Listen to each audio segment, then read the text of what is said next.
Vá ver o microfone. Bueno. Eu vou falando comigo. Boa noite a todos. Então, antes de mais nada, aí, obrigado, né, a presença de todos. Até nós nos passamos aí no espaço, assim, não vai... O auditório aqui da geografia vai caber perfeitamente e dessa vez nos equivocamos. Por um lado, foi bom, né, até se equivocar dessa maneira, mas de qualquer maneira, desculpe aí toda a situação incômoda para muitos, né, mas eu acho que vai valer a pena mesmo. Bom, antes de mais nada, aí, agradeço aí ao DHI, né, por está nos ajudando, sempre um apoio logístico, né, com a professora Solange. E o programa de pós-graduação, né, que é o que está fazendo esse evento, acima de tudo, e a PPG, que também nos ajudou muito a trazer o professor Rony Viales, né. Bom, o professor Rony Viales, ele é catedrático da Universidade da Costa Rica, né, é doutor em História pela Universidade Autônoma de Barcelona, professor docente na Universidade da Costa Rica desde 1989, e também no programa de pós-graduação em História, que tem o mesmo nome nosso, PPH, mestrado e doutorado da Universidade da Costa Rica. O professor Rony, ele é investigador, visitante em vários países, na França, na Universidade de Altos Estudos em Paris, em Bordeaux, em Toulouse. Foi professor visitante na Jamaica, na Universidade West Indies de Kingston, professor visitante na Espanha, na Universidade de Sevilha, Barcelona, na Complutense de Madrid, na Compostela de Santiago de Salamanca, professor visitante na Universidade da Argentina, São Martín, na UBA de Buenos Aires, na Guatemala, na Finlândia, no México. A lista de professor visitante em várias universidades é tremenda. Vai se agregar agora aqui na UEM. No final do ano está indo para Hannover, na Alemanha, também para dar um curso. E uma produção, né, extremamente grande. Então, não vou começar a falar dos livros publicados pela Costa Rica, na Universidade da Costa Rica, no instituto deles. E só temos a agradecer, então, a presença do Rony, que aceitou vir a dar um curso concentrado no PPH, e também ministrar essa palestra aqui para vocês, né?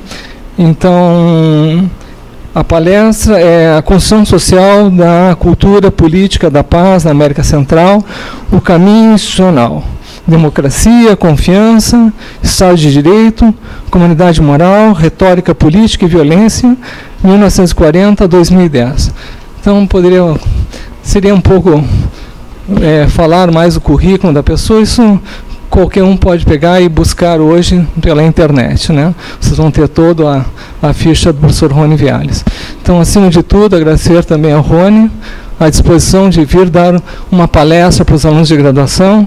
Novamente, me peço desculpas a vocês, porque não subestimei a quantidade de alunos que viriam, né? Foi muito maior a convocatória, mas, bom, todo mundo se acomoda e a gente vai desfrutar essa palestra, tá certo?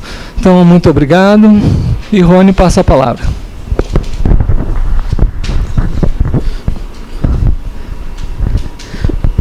Muy buenas tardes a todos y a todas.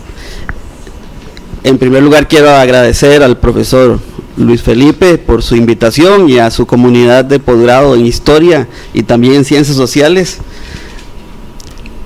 También quiero aclarar que todos esos viajes de los que habló el profesor Luis Felipe es a lo largo de casi 30 años, no piensen que nunca estoy en mi país, ¿verdad? O sea, a lo largo de 30 años de relaciones académicas. La charla de hoy, entonces, me disculpo por no impartirla en portugués, porque no podría de ninguna manera. Voy a tratar de hablar lo más despacio posible. Ya el profesor Luis Felipe planteó cuál es el tema central de la conferencia, así es que vamos a empezar el recorrido. En primer lugar, quiero decirles que el tipo de historia que planteamos nosotros en este momento es un tipo de historia que llamamos historia global y transnacionalista. Global quiere decir que nos interesa siempre estar en contacto con el contexto mundial. Internacional quiere decir que también nos interesa la historia de las relaciones entre los estados. Transnacional, que tomamos en cuenta los actores que no son, los actores sociales que no son nacionales. Pensemos, por ejemplo, en las compañías transnacionales que tienen un peso muy importante sobre el desarrollo o no desarrollo político, económico y social de nuestros países. Transnacionalista, porque también cuestionamos que el Estado Nacional sea una cosa natural, es una construcción social y puede ser que haya otros desarrollos políticos que pudieron haberse generado en el pasado o quizás podemos crear algunos otros en el futuro. Y todo esto sin perder de vista también el contexto regional y nacional de nuestros países y nuestras realidades. La síntesis de este enfoque es que tenemos que ver un poco más allá de nuestros ombligos nacionales. Por lo tanto, la orientación de la charla va por esta ruta de investigación. Hablamos entonces de la posibilidad de reconstruir la historia de la cultura política de paz en América Central, sobre todo a partir de una vía institucional que trataremos de explicar brevemente en qué consiste. Tenemos tanto una visión constructivista como desconstructivista de este proceso. Desde el punto de vista constructivista nos interesa sobremanera la investigación de la cultura política, de la historia de la cultura política en nuestros países, y desde la visión desconstructivista también nos interesa plantear cuáles son los límites conceptuales que no nos permiten ver más allá del liberalismo, de manera tal que es una visión crítica también desde ese punto de vista. ¿Cuáles serían los elementos fundamentales que constituyen una visión de historia de la cultura política de la paz? Puede haber múltiples elementos que podamos investigar, pero aquí voy a plantear una pequeña lista de los que nosotros trabajamos. Por ejemplo, nos interesa investigar la construcción social de la democracia, la historia del Estado de Derecho, la historia de la confianza y la desconfianza en nuestras sociedades, la historia de la construcción de una comunidad moral, que es la que en última instancia nos identifica como comunidad, la historia de ciertos mecanismos institucionales que permiten la construcción de esa comunidad moral, pero también nos interesa la parte subjetiva de todo ese proceso institucional. Por una parte, la historia de la retórica política, y por otra parte también un hecho fundamental en nuestros países que tiene que ver con la violencia, la historia del monopolio sobre la violencia legítima. El instrumento que permite que todos estos elementos estén vinculados son las constituciones políticas. Y las constituciones políticas, a pesar de que existe una teoría sobre la ley fallida en América Latina, es decir, sobre el hecho de que las constituciones existen para que nadie las respete, también son una construcción social que habría que ver por qué no se respetan y cómo se construyeron. Esa tesis de la ley fallida en América Latina, si bien es histórica, tuvo un mayor peso en el contexto de antes y después de la Guerra Fría.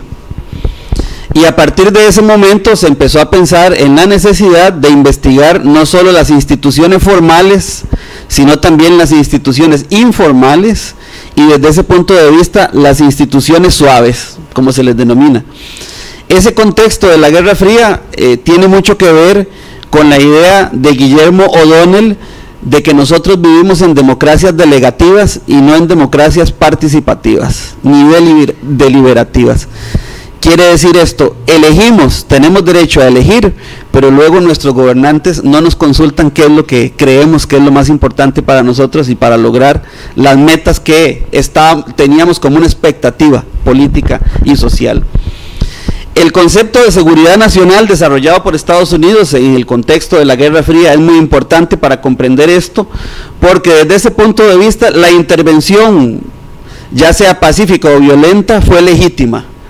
Y cualquier intervención de esta naturaleza atentó precisamente contra la viabilidad de la Constitución y contra la viabilidad de algunos estados nacionales en Centroamérica.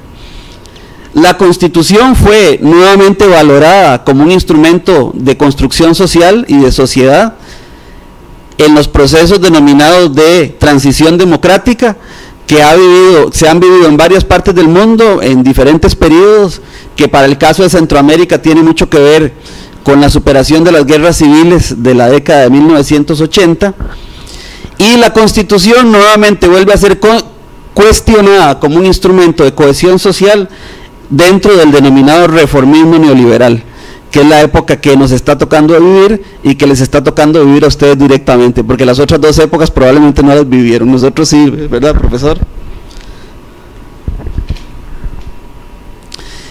De todo esto fue surgiendo una retórica política que fue legitimando esa comunidad moral y esa idea de democracia en nuestros países. Básicamente se dijo entonces, hay 3 elementos para que un país sea una democracia: elecciones periódicas, existencia de un sistema de partidos políticos y participación política. Evidentemente, esos 3 conceptos de alguna manera siempre fueron cuestionados en contextos de Guerra Fría, en contextos de guerra civil, ¿verdad? Y en contextos de reformismo neoliberal, y por eso para algunos politólogos como Terry Lynn Carl, debemos pensar esto siempre en términos del contexto en el cual esas ideas se crean y se ponen en aplicación. Para el contexto de América Central, hay condiciones muy importantes dentro de esos elementos que no fueron tomados en cuenta en la teoría, pero que en la práctica determinaron esa posible aplicación de esta idea de democracia. En primer lugar, la transformación de las fuerzas sociales. En nuestra región centroamericana y también en otras, siempre se ha caracterizado por una alianza entre las oligarquías tradicionales, muchas veces agrarias, con los militares, ¿verdad? Y con el imperialismo estadounidense. Por lo tanto, las fuerzas populares de alguna manera fueron excluidas de esa alianza y por eso tuvieron que buscar alternativas para ser oídos y para plantear posibilidades de cambio social. En segundo lugar, otra característica contextual para Centroamérica en esta década de 1990 fue la creación de un impasse político. Tuvo que llegarse a un momento en el cual todos los actores tuvieron voz y tuvieron posibilidad de plantear alternativas. A ese momento le denominamos deliberación. En el momento de la deliberación, todos somos iguales independientemente del origen, los recursos, la movilización de recursos que tengamos. Ese momento se alcanzó en esta década en el contexto centroamericano. En tercer lugar, muy importante, la toma de conciencia sobre una necesidad, la necesidad de cambiar las reglas de juego. Esa necesidad en Centroamérica en la década de 1990 fue la necesidad de cambiar de un conflicto bélico a una época de paz. Y finalmente Estados Unidos, de alguna manera que no estuvo de acuerdo con esos procesos deliberativos regionales, tuvo que recapacitar y modificar su política precisamente mediante la ayuda económica para la reconstrucción posterior a la guerra.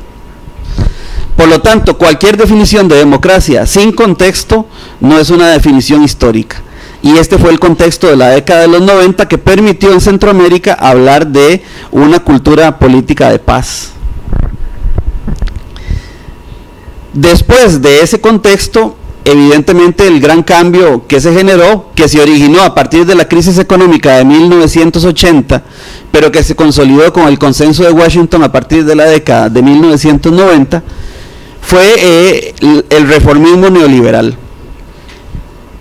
Y desde el punto de vista de varios autores, entre ellos Zygmunt Bauman, el neoliberalismo lo que produjo fue una erosión de la política democrática y del Estado de Derecho.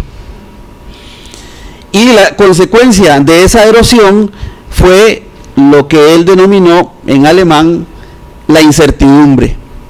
Es decir, por una parte nos hablan de que somos democracias, por otra parte no tenemos participación política, por otra parte no todos tenemos los mismos recursos, pero tampoco tenemos derecho a deliberar.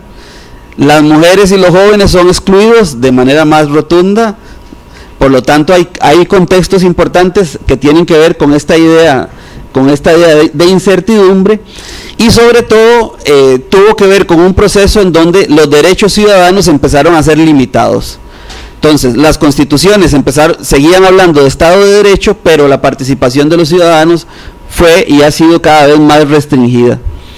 Por una parte, los derechos sociales y los derechos laborales seguían existiendo en los códigos, pero por otra parte cada vez más se irrespetan, empezando inclusive por el salario mínimo. Y la última característica importante de Centroamérica, pero que se puede proyectar a otras latitudes, fue una nueva influencia en los gobiernos del sector de los empresarios. La diferencia es que estos empresarios que empezaron a controlar la política después de los 90 son muy diferentes a los empresarios que dominaron la política a mediados del siglo XX. Estos son empresarios transnacionalizados, que muchas veces sus intereses están vinculados más con las empresas y compañías transnacionales que con los estados nacionales, y además tienen otra característica importantísima, que no lo digo yo, lo dicen los propios estadounidenses, los propios sociólogos estadounidenses, son egoístas. Es decir, tienen una característica según la cual las élites, ¿verdad?, se han transformado, en vez de en élites solidarias, en élites egoístas que piensan mucho en el beneficio empresarial.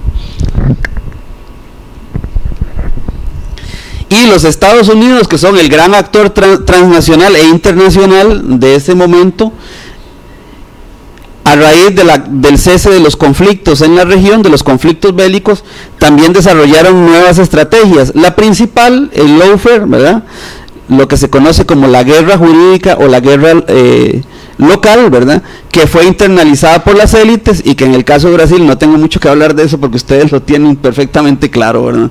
Es decir, la idea de que los gobernantes definen qué es la política, qué es la democracia y qué es legítimo y qué no es legítimo, independientemente de cualquier otro criterio. Y además utilizan la Constitución en función de sus propios intereses. Por lo tanto, como pueden ver, la Constitución sigue siendo un elemento central para legitimar o deslegitimar cualquiera de estos regímenes.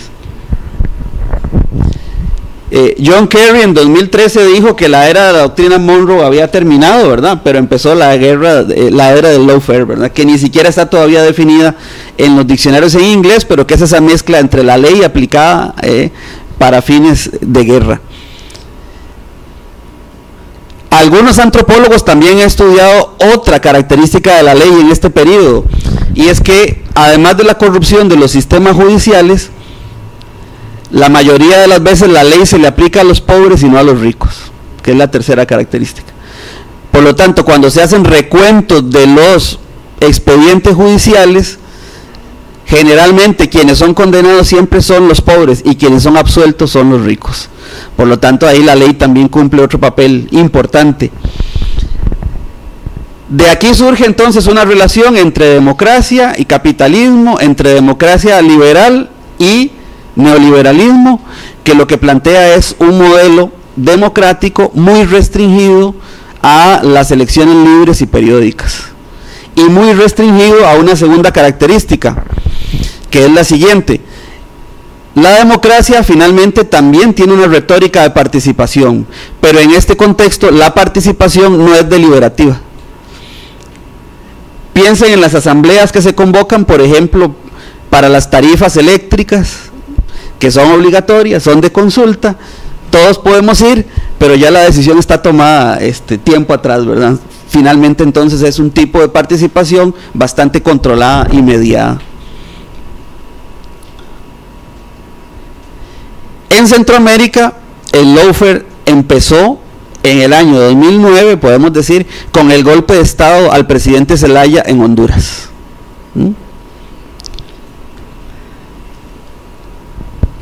Existe un think tank en Centroamérica que va siguiendo el pulso del cambio democrático, del cambio económico, del cambio social, que se llama Estado de la Región, y que tiene un enfoque de desarrollo humano sostenible del Programa de las Naciones Unidas para el Desarrollo. Ese es su sesgo. En el año 2016, luego de la denominada transición democrática en Centroamérica de la década de los 90, hicieron una evaluación de la democracia, y este es el resultado de ese quinto informe, que valoró entonces ya no solo los 3 aspectos que habíamos visto, sino 5 aspectos. El acceso democrático al poder. Si hay elecciones en Centroamérica. El problema es que los regímenes o los sistemas de tribunales electorales no están igualmente maduros en toda la región. Probablemente más maduro en Costa Rica que en Nicaragua, que en El Salvador. Segundo, abusos en el ejercicio del poder y erosión de la convivencia ciudadana. La democracia no se puede desvincular de los contextos de violencia civil, de violencia social y de inseguridad ciudadana. y esos contextos son crecientes en la región, tienen un impacto creciente. Tercero, avances en administración de justicia, transparencia y rendición de cuentas. El elemento principal que bloquea este logro es la corrupción. Corrupción que ha llegado hasta los sistemas jurídicos y que de manera importante se ha dicho, o se resuelve el problema de la corrupción primero en el sistema jurídico, o se nos cae toda la retórica, toda la comunidad moral que habíamos construido a partir de las constituciones políticas. Cuarto, revitalización de las Fuerzas Armadas y creciente participación en acciones civiles.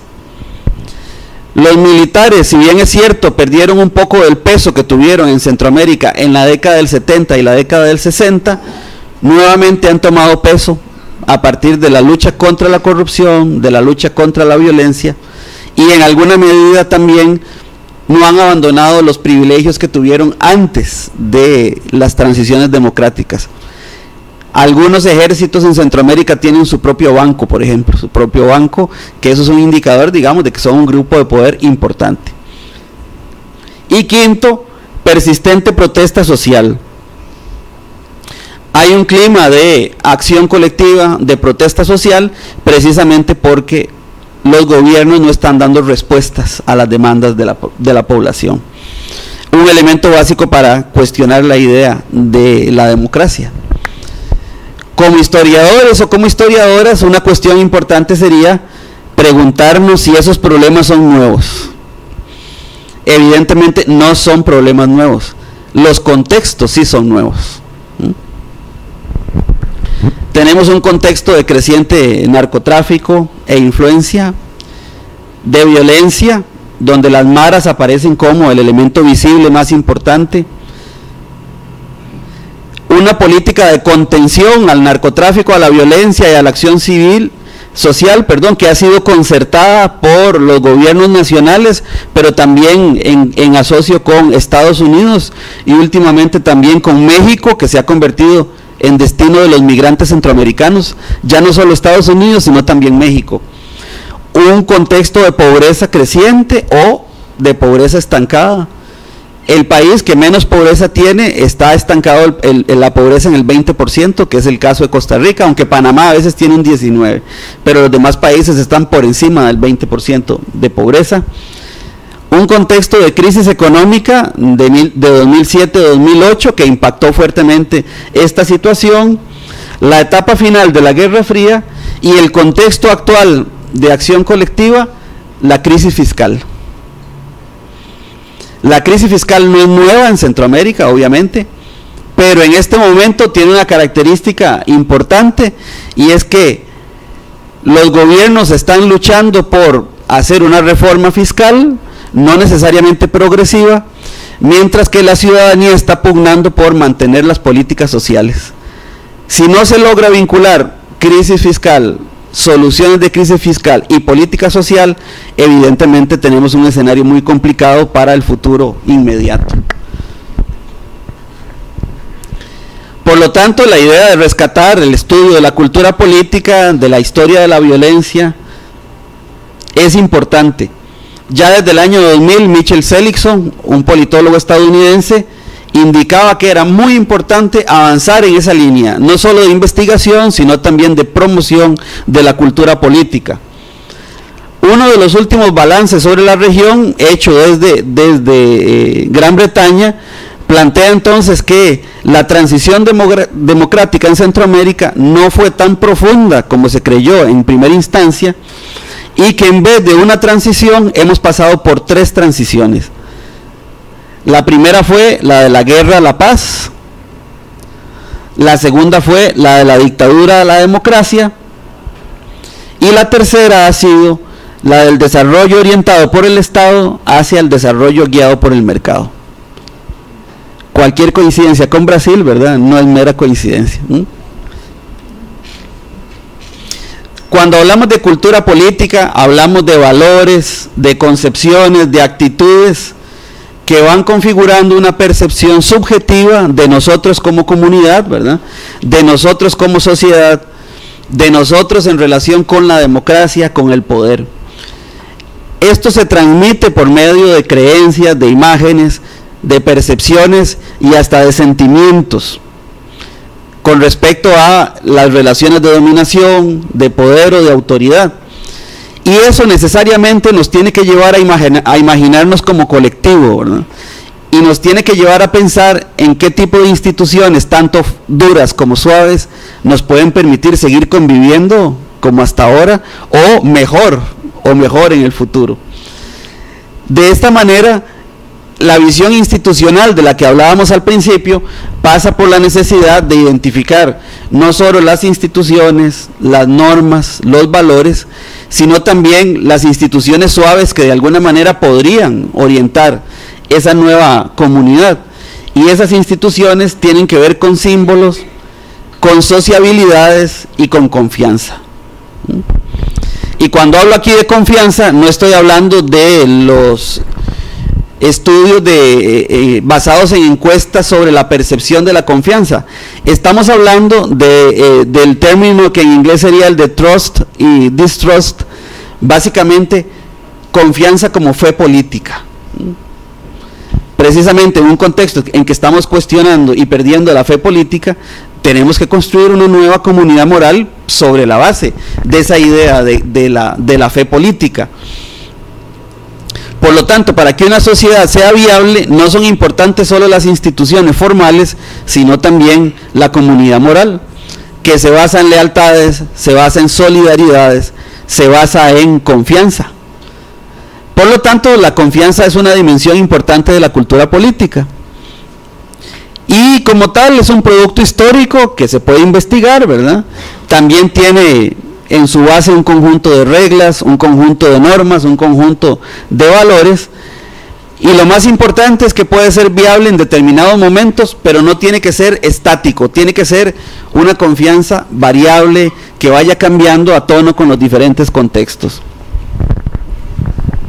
De alguna manera, los estudiosos de la confianza siempre ponen un ejemplo interesante que tiene que ver con la vida en pareja, ¿verdad? Es decir, para que ustedes comprendan qué es confianza, tienen que pensar en qué es fidelidad en una pareja. Si les interesa la fidelidad, no sé los jóvenes y las jóvenes qué valores tendrán.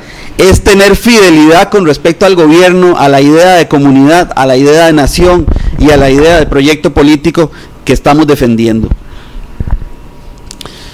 Uno puede hacer entonces un análisis cruzado de constituciones políticas. No tenemos mucho tiempo para eso, pero quería plantearles por lo menos un caso, entonces escogí el de Panamá. Panamá, que históricamente se ha dicho no forma parte de Centroamérica, pero que es parte de América Central, así es que ahí estamos debatiendo todavía sobre esto. Panamá, al igual que todos los países de la región y también de la región del Caribe, excepto Jamaica, porque ustedes saben que Jamaica por su vínculo con Gran Bretaña no tiene constitución,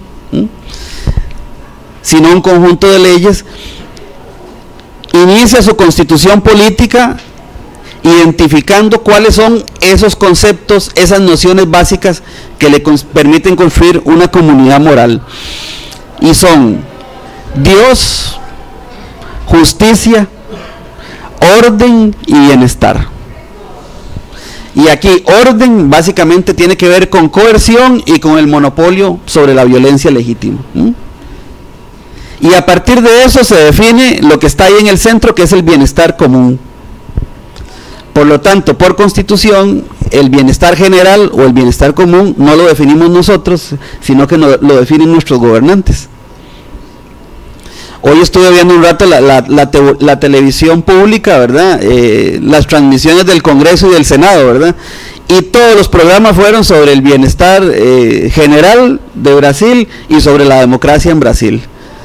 Y todos decían que la democracia era igual a elecciones libres, punto. No había ningún otro punto de discusión en esas transmisiones. El último elemento que integra Panamá dentro de su constitución fue en 2002, que fue el planteamiento de que Panamá es un país multi e intercultural. El último país de la región que incorporó ese valor constitucional fue Costa Rica, hace un par de años.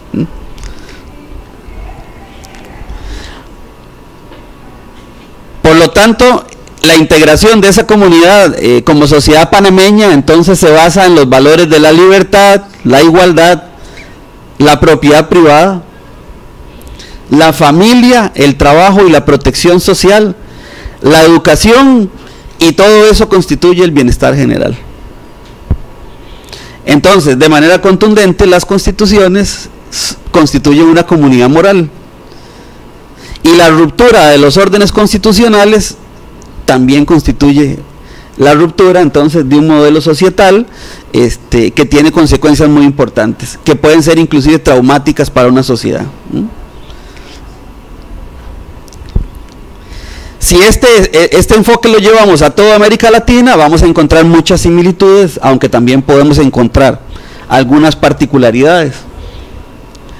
La política neoliberal nos ha heredado entonces un concepto de democracia restringida. Tenemos una democracia delegativa.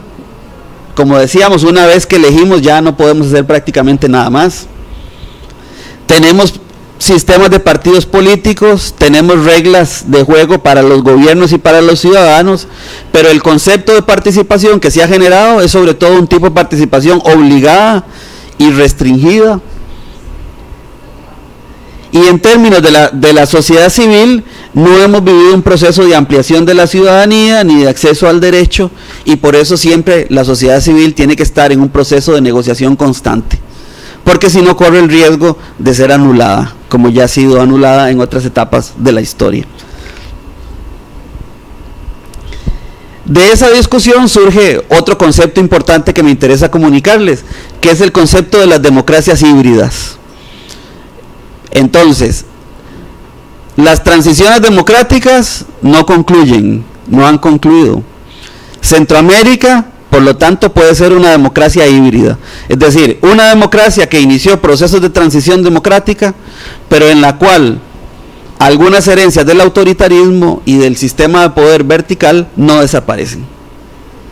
Y ese concepto de democracia híbrida puede caracterizar muchos países de América Latina.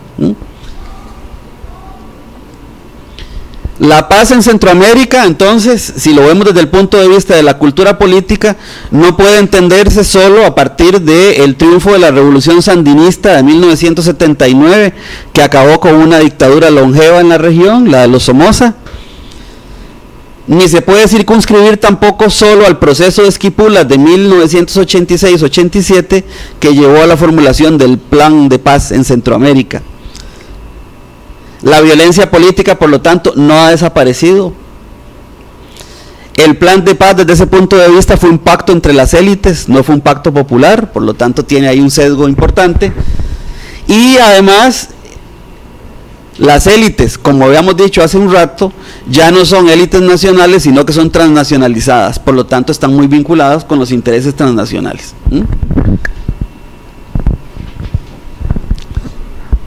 Una vía para poder consolidar el cambio ciudadano, entonces, puede ser la idea de consolidar la paz a partir de la coexistencia de 5 tipos de ciudadanía.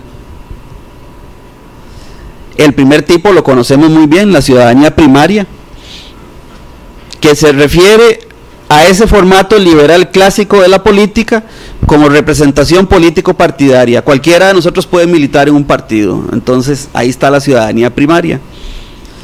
Pero esa ciudadanía lleva a una ciudadanía secundaria en este contexto, donde básicamente hablamos del retorno de la sociedad civil, y una sociedad civil que está buscando reivindicaciones y cambio social, que además, como tercer nivel de ciudadanía, ahora es supranacional, porque por medio de las redes sociales, por ejemplo, los servicios de redes sociales, ahora también tenemos activistas globales. Por lo tanto, un conflicto minero en Brasil puede ser un conflicto global. Un conflicto minero en Centroamérica se puede transformar en un conflicto global contra las mineras canadienses, por ejemplo, que son las que dominan en este campo. Pero además deberíamos incluir por lo menos 2 tipos más de ciudadanía. A uno le podemos denominar ciudadanía sociotécnica. Quiere decir, de alguna manera nuestras sociedades deben incluir dentro de la ciudadanía la participación en la definición de la agenda de investigación en ciencia y tecnología, sobre todo la que se oriente al desarrollo social. Y un último tipo de ciudadanía que podríamos incluir, aunque ustedes pueden ampliar esta lista, ¿verdad?, sería la ciudadanía socioambiental, donde ha habido avances importantes en algunos países, pero en muy pocos países en la región de América Latina. Básicamente, la que toma en cuenta los derechos de la naturaleza. De la naturaleza, no los derechos de nosotros sobre la naturaleza. Es decir, de un actor no humano que también tiene, desde ese punto de vista, voz y debería tener voto, debería generar acción social. Y otro de los campos de batalla semántica importantes en la región son las reformas laborales, que tienen que ver tanto con los derechos laborales y los derechos sociales, como con la justicia laboral en toda la región. Sabemos que en toda la región ha habido un debilitamiento del actor sindical.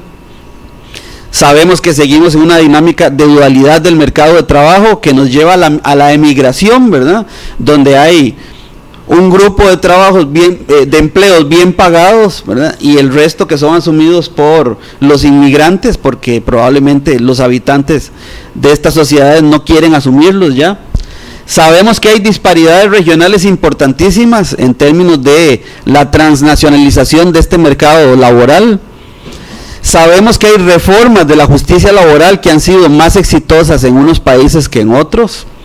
Costa Rica, por ejemplo, creó un nuevo código, una reforma procesal laboral, cuando su código de trabajo era de 1943, y esta nueva reforma se dio en 2017, se aprobó, donde participaron también los empresarios, que es la idea esa de la concertación.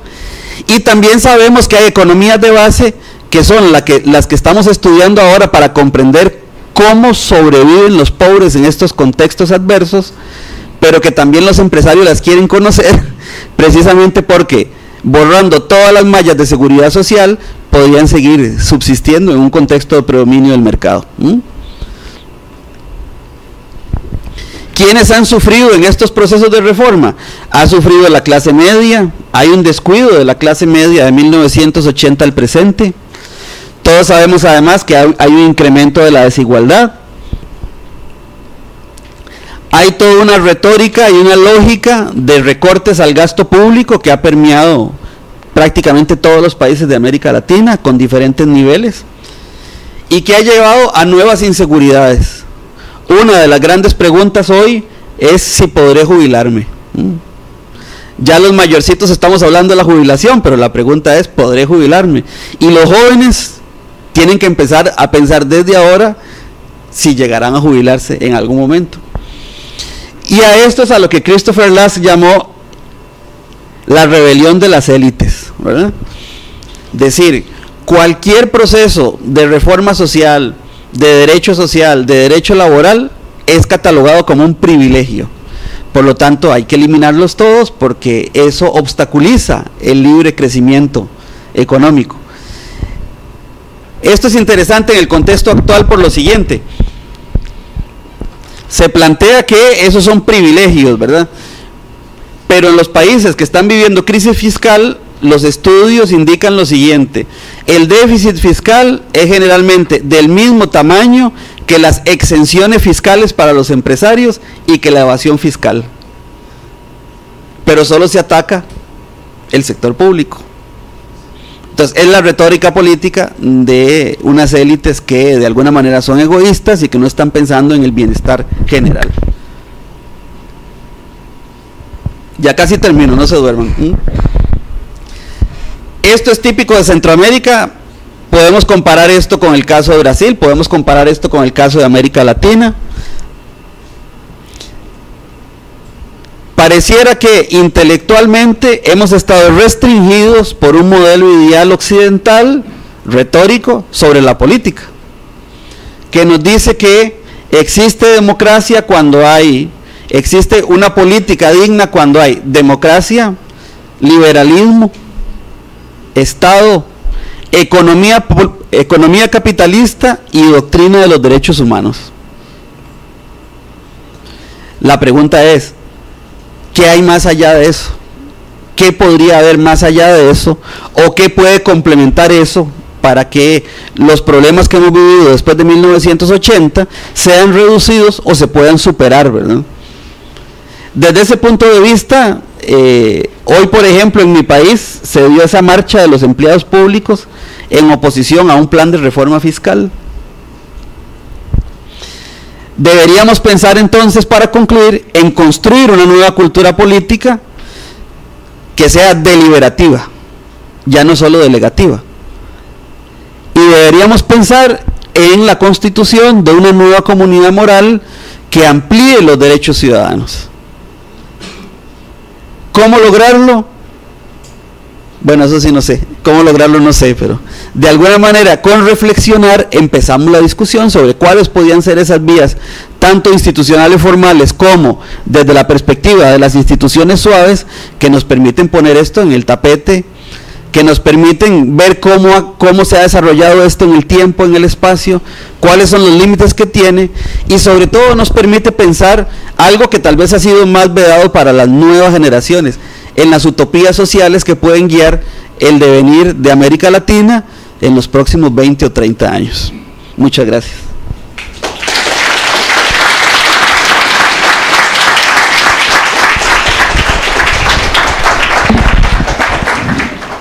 ¿Cuánto duré? ¿Duré bien o duré mucho? No, está bien, sí. Ahora abrimos el debate, que é interessante.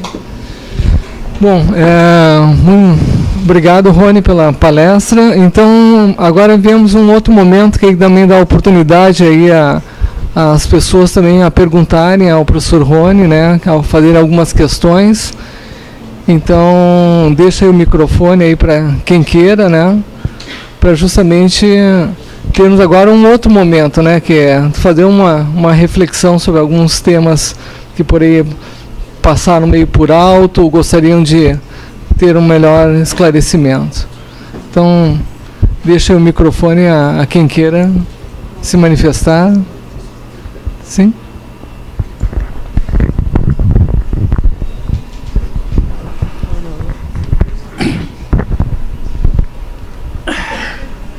Boa noite, professor. Boa noite a todos. Professor, eu venho de um país, eu sou chileno, que sofreu um processo histórico terrível, assim como aqui, como na Argentina, enfim, golpe de Estado. Você falou da Nicarágua, Honduras. Bom, a história da América Latina é uma tragédia. Matança de índios, negros, mulheres, desde que chegaram os europeus aqui. Eu não acredito numa proposta que não leve em conta o ataque ao empresariado.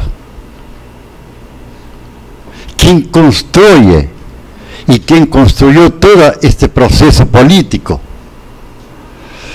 que atinge ao povo, ao proletariado latino-americano, desde 1700, 1800, são os empresários, as elites. Ou a gente ataca a propriedade privada, ou nós não temos saída. Nós não temos saída. Vamos ficar sempre como miseráveis. E este é um processo histórico que estamos vivendo agora, decorrente de todo o processo do capitalismo implantado na América Latina pelos europeus. Ingleses, você falou da Jamaica, espanhóis, portugueses, franceses. Aqui tivemos que? Escravidão. Temos racismo. Aqui no Brasil tem racismo todos os dias, matam os negros. Como vamos criar uma cultura que não leve em conta a questão da propriedade privada? Você falou das transnacionais, que as elites estão ligadas agora com os Estados Unidos, com o grande capital europeu. Isso é questão do capital. Não tem saída. Ou a gente forma uma frente para atacar as bases do capitalismo nesta região do México, até o sul do meu país, da Argentina, passando por aqui, ou nós não temos saída, gente. Não temos saída. Aqui tem um ex-presidente na cadeia, sem nenhuma prova. Isso, quem que está mandando fazer isso? As elites, o empresariado. E olha que eu não sou do PT, hein? Eu não sou do PT. Então, não sei como fazer isso. Eu gostaria que vocês explanassem como atingir, porque não tem saída. E, aliás, para piorar a situação, só um minutinho, no Chile, na Argentina, no Peru, na Colômbia, as últimas eleições, o povo elegeu a direita, o que culturalmente, dentro da política, se chama direita. Nós não tínhamos uma consciência de classe sólida. E isso a gente tem que levar em conta. Mas temos que ir atacar as bases do capitalismo.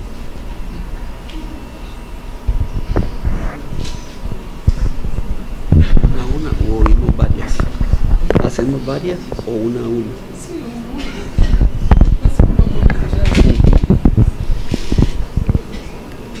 Efectivamente, esa es una de las vías.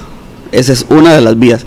La vía revolucionaria, la vía del cambio de sistema, es la que más lentamente, digamos, ha venido luchando contra el capitalismo. En la región centroamericana se festejó el año 1979, ¿verdad? Con la revolución sandinista, la caída de Somoza.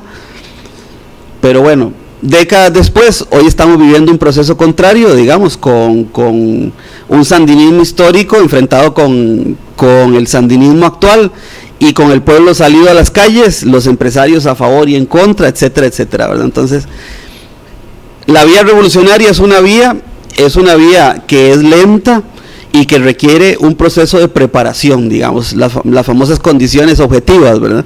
En este momento, pienso yo que por lo menos en la región centroamericana, el empresariado ha jugado un papel importante porque ideológicamente se ha introducido en todos los ámbitos. Probablemente el último que le falta por dominar es el de las universidades públicas, al igual que en casi todos los demás países de América Latina.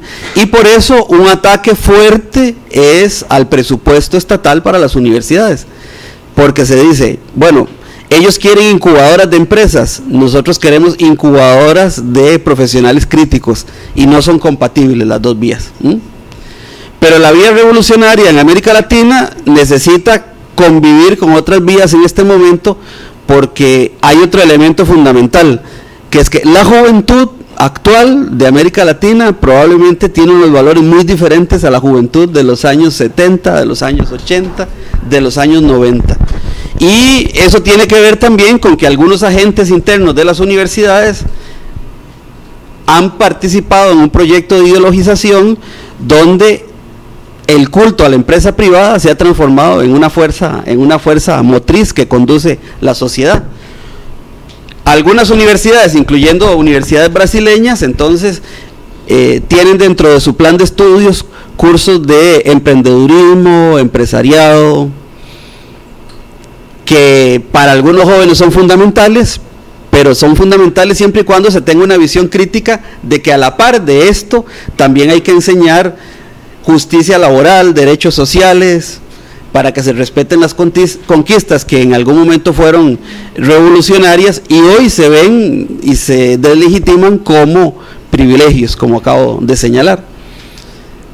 ¿Cuál es el problema entre las dos vías, entre la vía reformista y la vía revolucionaria? Por una parte, creo que el activismo social actual no es el activismo social tampoco de la década de los 70s y de inicios de la década de los 80s. Es posible que entremos en una nueva época de activismo, pero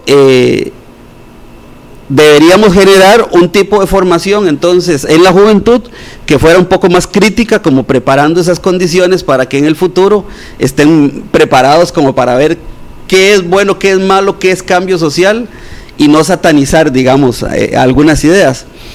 Y por otra parte, el problema de la lentitud del proceso lleva también a que si no iniciamos la vía reformista desde ahora, difícilmente, creo yo, podemos ver la vía revolucionaria, digamos, en el mediano plazo. Sería nuevamente un proyecto de larguísimo plazo. Y finalmente no estoy muy convencido de que haya un acuerdo nacional por la vía revolucionaria en muchos países, porque la gente quiere vivir, entre comillas, bien, la gente quiere tener propiedad privada, la gente quiere tener acceso al consumo, y precisamente son como los tres elementos que nos tienen bloqueados en la posibilidad de alternativas de corto plazo más de cambio radical. Entonces, si bien es cierto, coincido en el objetivo y en el problema fundamental, creo que las vías son las que hay que abrir como para ir preparando un cambio más radical en el futuro, pero en el presente creo que tenemos que empezar por la discusión de las diferentes posibilidades y del cambio de reglas de juego.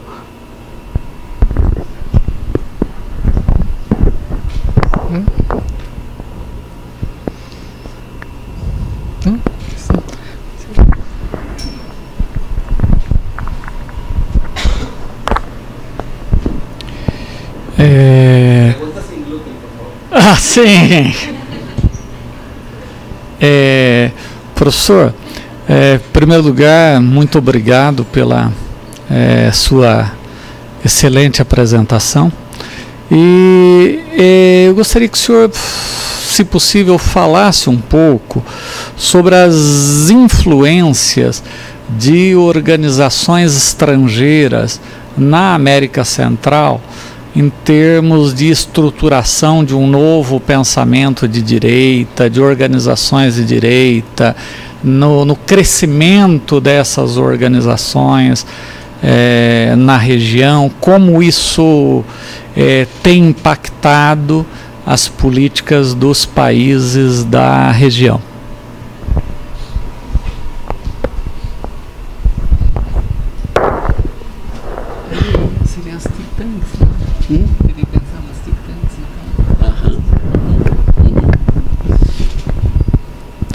Hay diferentes perspectivas para tratar de comprender el fenómeno, aunque la vía económica y la vía flexiseguridad o reforma del mercado laboral es la más directa de influencia. Algunos partidos políticos ya no necesitan tener a sus líderes estudiando en Estados Unidos para seguir esa vía, porque está internalizada, digamos, en los propios mercados laborales de los países. Tiene que ver con el establecimiento de el sector servicios como el sector más importante económicamente hablando. Entonces, esa es la vía informal por la que ingresan las ideas de manera directa. Los jóvenes, por ejemplo, pueden incorporarse dentro del sector turismo o dentro del sector de los call centers, ganando mucho más que si se incorporaran como funcionarios públicos o que si se incorporaran al sector productivo a partir de una profesión. Pero evidentemente la misma idea de derecho laboral se pierde porque estamos trabajando cada vez más bajo la estructura de los contratos de tiempo cero, es decir, contratos que son por plazo definido. Entonces, esa juventud que se incorpora para ganar un salario de 700, 800 dólares mensuales, no conoce los derechos laborales. Y más bien ve como un obstáculo las luchas, digamos, por mantener esos derechos, más bien los ven como privilegio. Entonces, la vía mercado laboral, ideología de mercado, es muy directa. La otra es la vía cooperación internacional, donde Estados Unidos cooperaba con la región, etcétera, etcétera. Se ha venido cayendo en términos de inversión mucho después digamos, de los procesos de paz en la región. Por lo tanto, no hay tanto una vinculación directa tipo Guerra Fría, no está ese otro actor, digamos, contraparte. La informalidad, entonces, es la que ha privado desde ese punto de vista. En términos de los think tanks, algunos han venido desapareciendo. La influencia se ha dado por parte de un sector, que es un sector que en toda América Latina ha crecido después de 1990 y que conforman una élite, porque no hay solo una élite empresarial, hay una élite de funcionarios, que son los gerentes, los puestos de alto rango en la administración pública, que cada vez más apuestan por la idea de transparencia, aunque nadie sabe definirla. Todo el mundo habla de que hay que ser transparentes en el gobierno, pero no hay una definición clara de qué es ser transparente. De rendición de cuentas, pero no rinden cuentas tampoco. Y que han ido generando también una brecha muy importante con respecto a los cuadros medios y a los empleados rasos, en términos de medios de pago, mecanismos de pago, etc. Entonces, esa élite ha reproducido también la idea importante de que el mercado es el que tiene que guiar. Luego están los partidos políticos. Tenemos un proceso muy similar al de Brasil, donde en este momento hay muchos movimientos de base que primero fueron revolucionarios y ahora se transformaron en movimientos religiosos de base que tienen sus propios partidos políticos y que no tienen ningún interés de discutir sobre democracia, ni sobre ampliación de derechos ciudadanos, ni sobre igualdad, sino que están muy interesados más bien en mantener una idea de fe muy diferente a la fe política, ¿verdad? Pero que además se han hecho empresarios también. Entonces son dueños de universidades públicas, son dueños de empresas.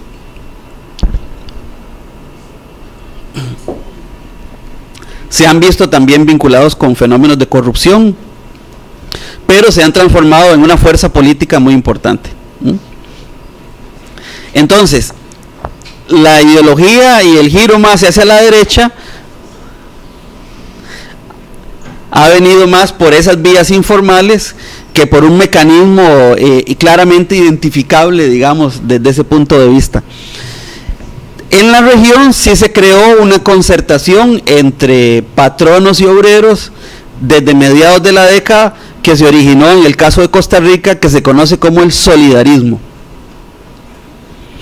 Y el solidarismo es una idea vernácula que se ha exportado, que es la idea de que el bienestar común se puede construir entre los empresarios y los trabajadores. ¿Cómo se maneja esto? Mediante asociaciones solidaristas que plantean un ahorro donde el patrono aporta un porcentaje, el trabajador aporta un porcentaje y por lo tanto no se sindicalizan. Entonces los sindicatos han venido decreciendo, además de que en la empresa privada no está claramente establecido el derecho a sindicalizarse en la región. Ahora en el caso de Costa Rica sí, pero no hay muchos sindicatos de empresa privada. Entonces la vía solidarista ha sido una vía que se ha visto como democrática, que de alguna manera entonces defiende los intereses del capital, en una concertación social. Entonces son como un conjunto de mecanismos que han permitido ese crecimiento, pero sobre todo el caos viene dado por la democracia delegativa, donde finalmente en los procesos electorales se abren unas discusiones importantes, interesantes, se dan las elecciones, se eligen los gobernantes y posteriormente la agenda neoliberal es la que predomina. Costa Rica es el país, como ejemplo, al igual que Panamá, que ha tenido una vía neoliberal más lenta, o sea, una reforma desde 1980 hasta el presente. Cuando, por ejemplo, las aerolíneas se vendieron, se privatizaron en América Latina y ya volvieron a ser algunas estatales, en Costa Rica se sigue debatiendo sobre el mismo fenómeno. El sector energía sigue siendo monopolio estatal, aunque ya ha habido una apertura del sector eléctrico. El sector de los seguros tiene todavía un monopolio estatal, aunque ya ha habido una apertura. Entonces ha sido un proceso de muy lenta evolución, ¿verdad? Que lo que ha planteado entonces es, por un lado, una retórica que va por la igualdad, la democracia, la participación, pero una serie de reformas políticas institucionales que más bien van por el lado de fortalecer el papel del mercado, digamos, como ese agente principal. Por eso les decía que es interesante ver cómo se ataca el déficit público, pero no se atacan ni las exoneraciones para los empresarios, porque son los que van a construir el futuro, ¿verdad?, según la retórica política, ni se ataca la evasión fiscal. Las empresas, por ejemplo, que son un actor político fundamental, muy transnacionalizadas, en una cuarta parte de los casos declaran pérdidas y no pagan impuestos. Y el último elemento que podemos mencionar entonces tiene que ver con esa tensión entre las reformas que no consolidaron un ajuste estructural y la idea de que esa es la causa de la crisis.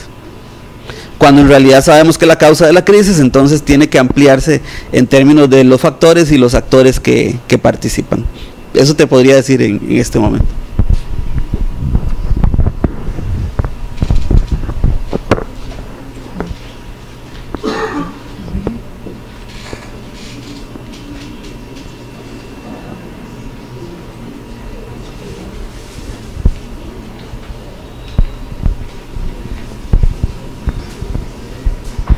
É um grupo que veio de outra cidade, Vaiporã, e vai fazer uma viagem larga agora para Alvoeiro.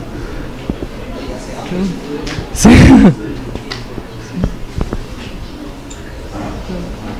Deixa eu esperar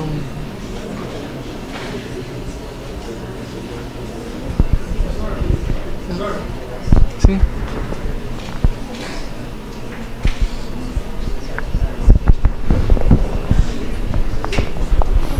Oi, boa noite. Boa noite. Obrigado pela apresentação, tá? Eu gostaria que explicasse melhor o conceito de retórica política, que eu não entendi muito bem, só para dar uma explicada melhor assim. Obrigado.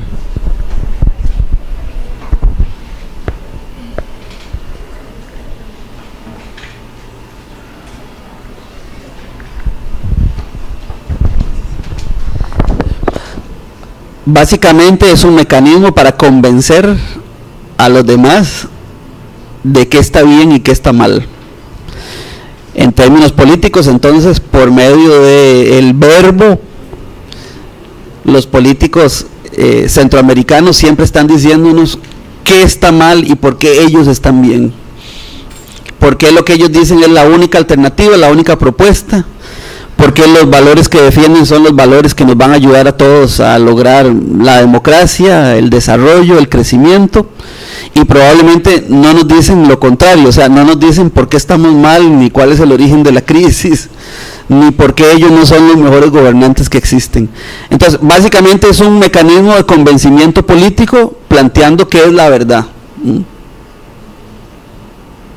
La verdad entonces es la propiedad privada, el mercado, la fe religiosa, pero por otro lado, la otra verdad es el desencanto político de la juventud, no creer en la política, no participar, y finalmente estar en una época de incertidumbre porque no sabemos exactamente para dónde vamos. Entonces, cuando estos gobernantes hacen retórica política, no hablan de esa parte.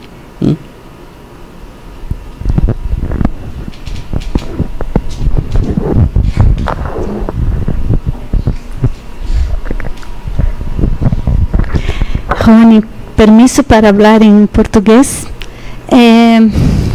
Você falou sobre o direito da natureza. E eu gostaria que você desenvolvesse um pouco isso para pensar a questão da mudança, da alteração da cultura, né? De uma cultura autoritária, híbrida, que aqui permanece hoje, em direção a uma cultura democrática, participativa. E aí, quando você trouxe a questão do direito da natureza, eu pensei algumas coisas. Por exemplo, no sentido de mudar essa cultura, eu gostaria que você fizesse alguns comentários, né? Acerca da atuação, por exemplo, no México, o feminismo das mulheres indígenas no México, né, o feminismo insurgente, a atuação, por exemplo, as reformas constitucionais na Bolívia e no Equador, reconhecendo, né, os povos indígenas, a luta dos movimentos, né, dos povos originários, por exemplo, os mapuches no Chile, a luta pela terra no Brasil, o movimento do MST, a Via Campesina por toda a América Latina. Então, de alguma maneira, né, no sentido contrário a esta democracia não participativa, não deliberativa, não propositiva, esse elemento em torno de uma cultura política transformadora, né, por via do direito da natureza. Eu gostaria que você pudesse falar um pouquinho, se possível. Graças.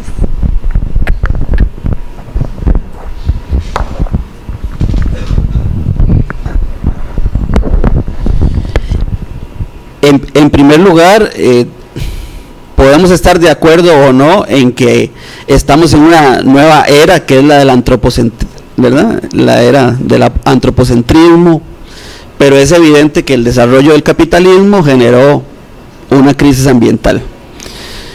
Podríamos estar o no de acuerdo en términos de que hay un cambio climático, pero es evidente que hay una variabilidad climática que afecta a todos los órdenes de la sociedad y globales. Cuando hablamos de derechos de la naturaleza, entonces tenemos que pensar en un elemento fundamental, que es la idea de la coevolución. La coevolución lo que plantea es que sociedad y naturaleza coevolucionan y deberían tener unos límites que permitan la sustentabilidad, no la sostenibilidad, sino la sustentabilidad. Es decir, que en términos ecológicos podamos seguir disfrutando lo que hemos disfrutado para la reproducción de la naturaleza y la vida humana. Entonces, el origen del antropocentrismo es el capitalismo, eso está clarísimo, El origen del respeto a la naturaleza y de los derechos de la naturaleza difícilmente va a venir del capitalismo. Va a venir del socialismo, va a venir de las sociedades tradicionales, y va a venir de una nueva conciencia sobre la posibilidad de que generemos una insustentabilidad de la vida en muy poco tiempo. Esto es interesante porque en la década de 1970 se hablaba de el peligro, no del cambio, no del calentamiento global, sino del enfriamiento global. En 1970 ese era el debate. Ahora hablamos del calentamiento global. Lo que hablamos aquí es de la necesidad de establecer esa idea de respeto entre sociedad y naturaleza. Y romper con la idea moderna, ¿verdad?, que surge a finales del siglo XIX, en que podemos transformar la naturaleza sin límites. Entonces es un problema de ecología política, donde el feminismo juega un papel fundamental, ¿verdad?, también, porque también hay un ecofeminismo, y donde dentro de la ciudadanía ampliada que hablamos, ¿verdad?, esto debería jugar un papel fundamental. No solo la democracia, no solo el cambio político, no solo el cambio económico, sino también, como decíamos, la necesaria relación entre sociedad y naturaleza, respetando esos límites ecológicos, ya no solo los límites que plantea el turismo o los límites productivos, sino los límites ecológicos de reproducción de la naturaleza.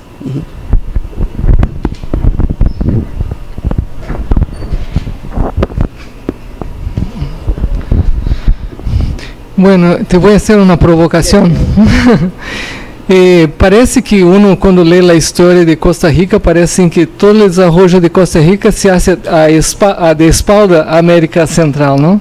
Como si fuera el diferente, ¿no? Bueno, uno piensa el papel de las Fuerzas Armadas, sí, no hay ejército, pero otros elementos, ¿no?, de esa retórica, ¿no? Hoy un papel social cabe a las iglesias evangélicas y bueno, en el juego de la democracia hoy en Costa Rica también esas iglesias evangélicas juegan, tienen un peso muy grande. Esses dois atores políticos, tanto em Costa Rica, apesar de não ter um exército em Costa Rica, não, pero em América Central hoje, qual é a dimensão exata do exército? Bueno, em Guatemala chegam a ter bancos, não? Pero, e qual é, dentro dessa retórica, um balanço, não apenas em Costa Rica, como nos outros países, qual é o peso do exército e das igrejas evangélicas? E mesmo da igreja católica também, não? El ejército tiene un papel fundamental en toda la región. Costa Rica no tiene ejército. Tal vez en términos históricos lo que hemos determinado es que fue un ejército potente el de Costa Rica a finales del siglo XIX, Ya desde ahí empezó a entrar en declive hasta la abolición del ejército en la década de 1940. Pero una característica diferenciadora son las políticas sociales. Hablamos ahora de una primera cuestión social que fue antes de la cuestión social, antes de que el movimiento obrero tomara conciencia, planteara reformas, y esa primera cuestión social, o temprana cuestión social más bien podríamos decir, tiene que ver con políticas sociales de primera generación, donde se pudo invertir en educación, en salud, básicamente, en educación y salud en ese momento. Y pareciera que uno de los factores que explican que Costa Rica pudiera invertir más tempranamente en educación y salud, más tempranamente hablo desde el periodo liberal, desde finales del siglo XIX, fue el ejército primero débil y segundo el no ejército. Por lo tanto, un factor diferenciador de la región precisamente es la inversión en ejército que hacen los demás países. Como vimos, constitucionalmente amparados en el monopolio de la violencia legítima, porque entonces cuando se dice ahí seguridad, básicamente es ejército. El papel de la religión protestante, sobre todo, también históricamente ingresó primero por medio de los enclaves bananeros con la migración de obreros procedentes del Caribe. Ese fue un primer nivel de protestantismo. Pero luego las iglesias neopentecostales empezaron a ingresar en la década de 1970, promovidas por los Estados Unidos, ¿verdad? Promoviendo toda una idea diferente a la católica, como ustedes saben, una ideología, digamos, de pensar pensar en el bienestar en este mundo, ¿verdad? No necesariamente en el cielo. La ideología del capitalismo muy vinculada con los empresarios. Surgieron grupos de empresarios protestantes que también fundaron sus propias iglesias. Y después del 70, entonces, esos grupos empezaron a reproducirse, a tener un papel cada vez más importante y sobre todo a tener cada vez más fieles, que es la característica. Antes existían, pero no tenían los niveles, digamos, los niveles de militancia, digamos, que se tienen en la actualidad.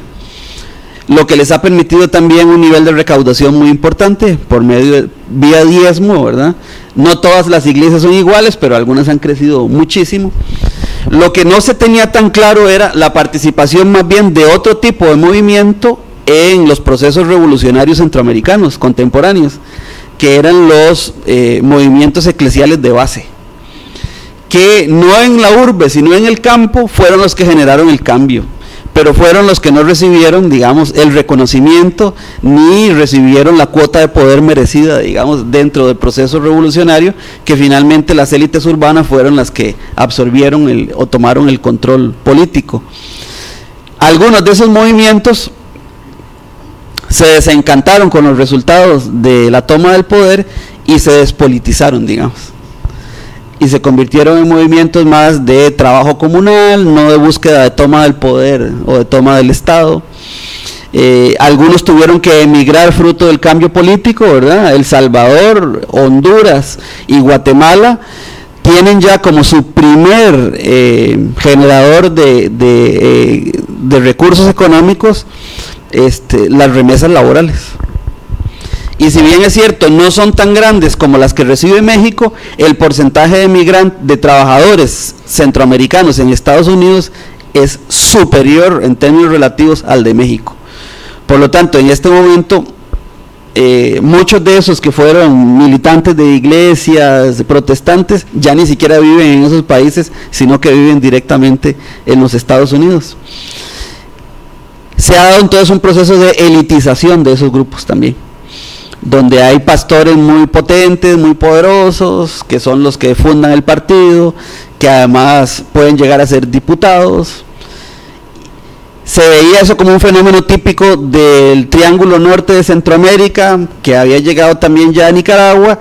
Pues en Costa Rica las últimas elecciones se definieron entre un candidato representante del protestantismo y un candidato representante de la juventud y de la sociedad civil.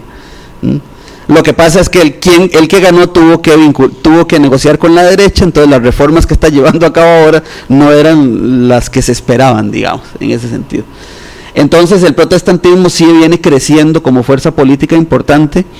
Y dicho sea de paso, una de las últimas migraciones que hemos tenido es la de las iglesias brasileñas, que ya tienen un poder mediático importante, tienen su propio programa de televisión, su propio programa de radio, y están planteando una campaña muy similar a la que han desarrollado desde aquí, y van creciendo a la par de las vernáculas, digamos, de las más. Entonces, sí es un cambio importante de coyuntura, un cambio de contexto que no se puede explicar sin el cambio económico, pero todavía hace falta la toma del poder, digamos, más allá de los congresos de estos países, aunque son una fuerza política importante.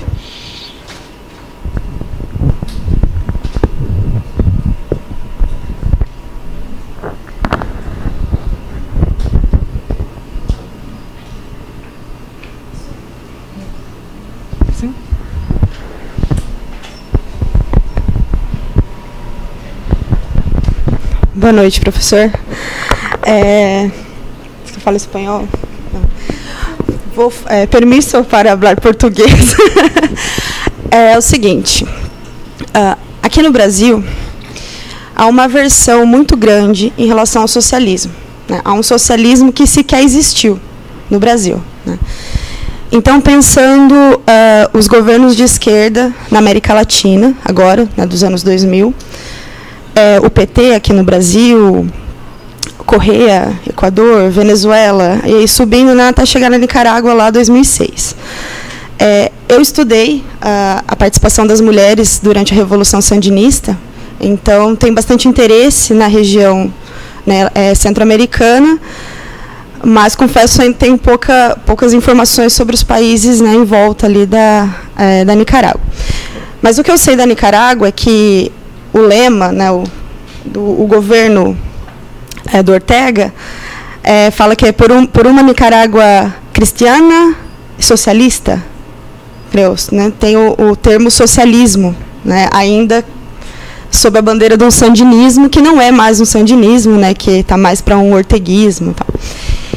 Enfim, aí pensando então essa construção de uma nova cultura política, de uma nova comunidade moral, eu queria saber de você sobre a América Central, como está essa ideia do socialismo, não o socialismo real, né, mas o socialismo enquanto uma ideia. Porque eu vejo que pensar, né, a democracia, uma democracia plena, né, uma cidadania ampliada, pressupõe pensar em questões socialistas também, né? E aqui no Brasil eu vejo que o socialismo é a aversão. Há uma aversão muito grande ao socialismo. Como está essa questão na América Latina, na América Central, na região centro-americana, em relação à ideia do socialismo, e se essa juventude que vem se organizando, acompanha um pouco o que acontece na Nicarágua, né?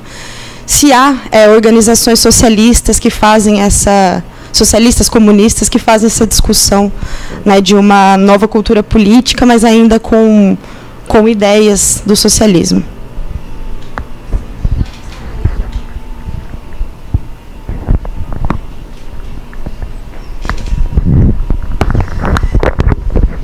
En toda la región el espectro de la izquierda se ha ampliado. Entonces tenemos no una izquierda, sino que tenemos izquierdas en plural. Como tenemos un vecino cercano que se llama Estados Unidos, los países de Centroamérica, si se comparan con Estados Unidos, son socialistas. Pero para ser socialista en Estados Unidos no hay que ser muy socialista, ¿me explico? Entonces ese parámetro no nos funciona.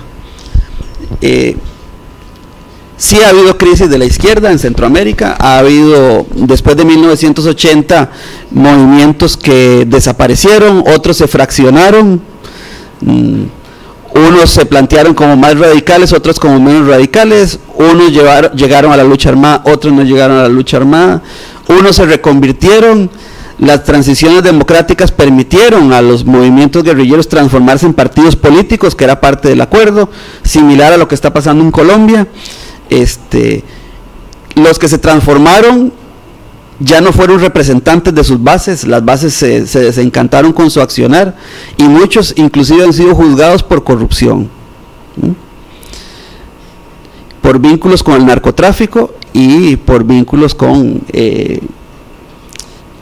mordidas, diría en México, con un tipo de corrupción vinculado con la obtención de beneficios para ciertas empresas, que siempre ha existido, no es que existiera a partir de ese momento como novedad. Entonces, esa fragmentación y esa diversificación ha ido cambiando muy rápidamente en diferentes periodos. Te voy a poner algunos ejemplos. En Costa Rica se creó un partido que se llama el Frente Amplio, que es tan amplio que algunos dicen que no es de izquierda, pero es el partido de izquierda.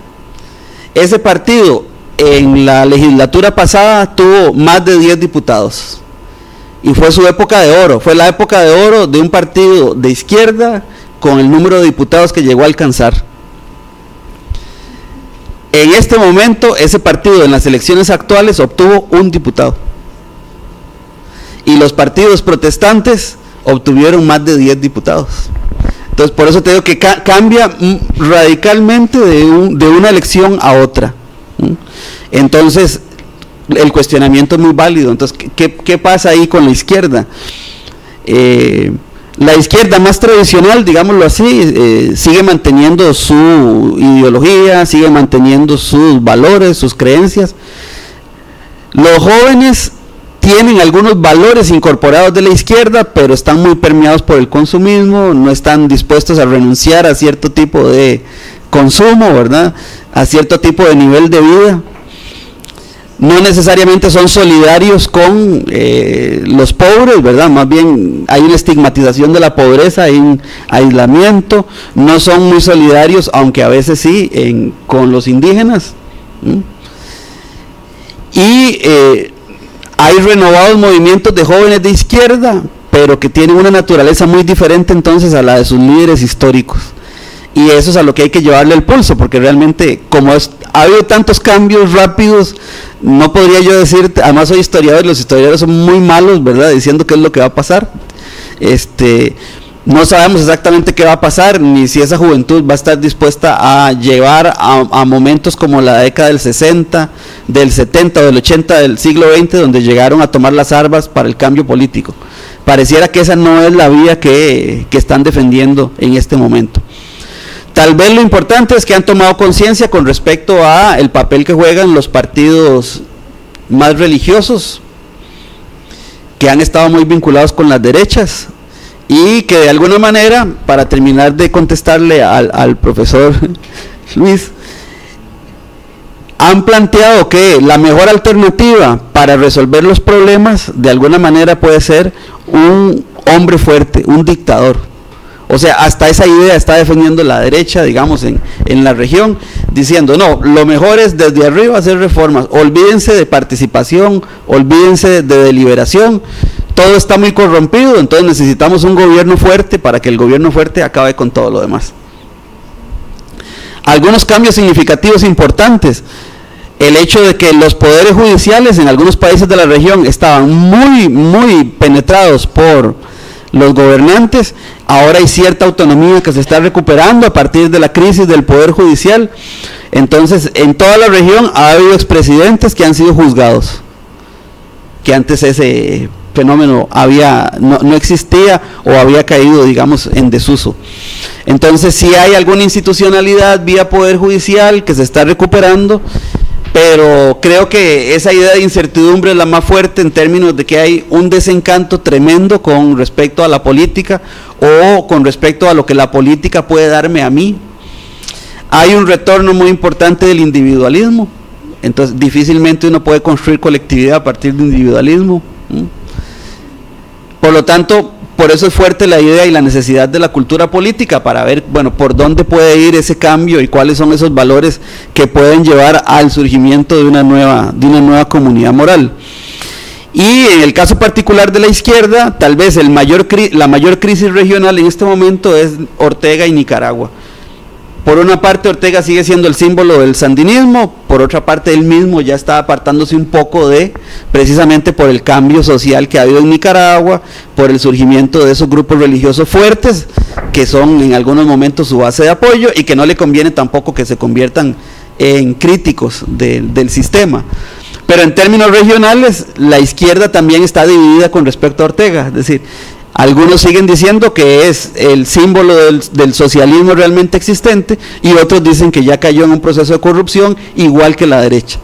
Por lo tanto, entonces estamos en un momento de mucha convulsión y de mucho cambio, al que hay que seguirle, que he dicho que haciendo tesis hay que seguirle el pulso para ver exactamente hacia dónde vamos a transitar, digamos, en este momento.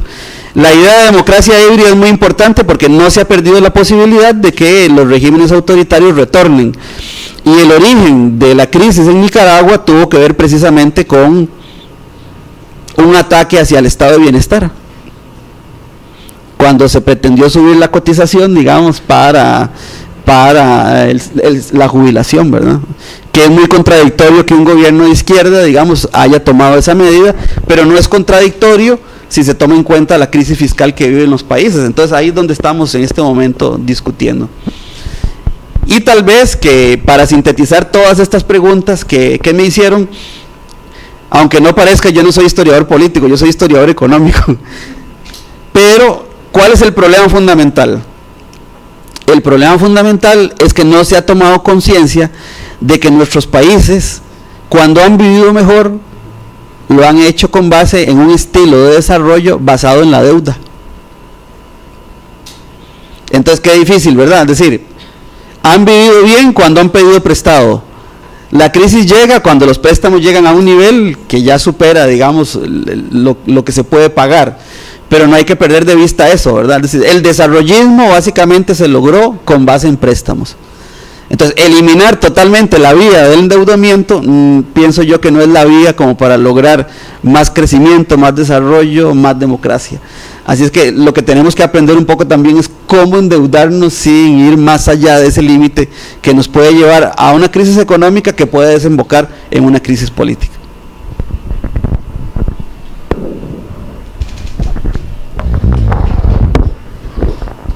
Bom, acho que paramos por aqui. Eu acho que não tem mais nenhuma pergunta.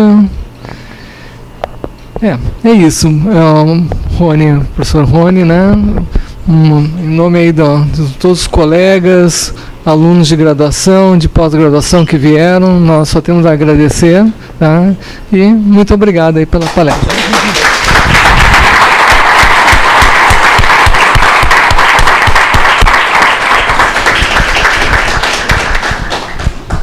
Última coisa, queria agradecer o Hudson, a Cristiane por todo o empenho, então toda a tarde aí para montar essa infraestrutura de transmissão.